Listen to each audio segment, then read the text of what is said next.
इस वीडियो में मैं बताऊंगा असली प्राचीन लाल किताब रहस्यों का खुलासा बिना जन्म तिथि के कुंडली बनाएं, हस्तरेखाओं के द्वारा तन मन की समस्याएं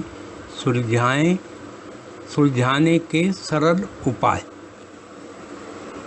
ये राशियों के नाम स्वामी, उच्च ग्रह, नीच ग्रह, कारक ग्रह, भाग्यदायक ग्रह, ग्रह फल ग्रह, राशि फल ग्रह दिए गए हैं। जन्म कुंडली के घर अथवा आयु अवस्था 1, 2, 3 घर प्रथम अवस्था के होते हैं, 1 से 25 वर्ष तक होती है।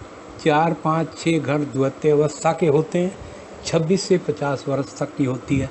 7, 8, 9 घर तृतीय अवस्था के होते हैं और ये 51 से 75 वर्ष तक होती है। 10, 11, 12 घर चतुर्थ अवस्था के होते हैं और 76 से 100 वर्ष तक की रहती है। जागृत घर एवं ग्रह जन्म कुंडली के 6 घर 1 से 6 पूर्वाद्ध तथा इसके बाद के 6 घर 7 से 12 उत्तराद्ध कहलाते हैं। जो ग्रह स्वयं के घर में होंगे वो जागृत रहते हैं। 7वें घर में शुक्र जागृत रहता है। शुपथ ग्रह और सुप्त घर स्वयं का फल नहीं प्रदान करते। लाल किताब में स्पष्ट रूप से लिखा है कि यदि पहला घर सुपथ हो तो मंगल उस घर को बिगाड़ देता है। दूसरा घर सुपथ हो तो चंद्रमा उस घर को जागृत करता है। जैसे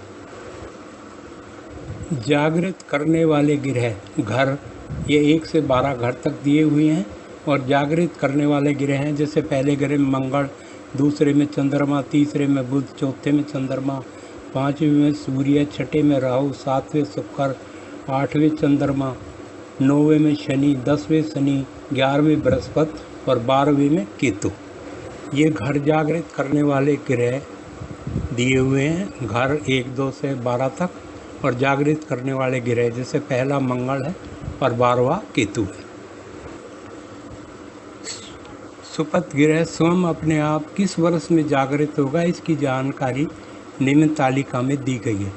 जैसे सूर्य सरकारी नौकरी या अन्य कार्य आरंभ के समय 22 वर्ष के बाद। अशुभ फल कब देगा? तीसरे या 24 वर्ष की उम्र में।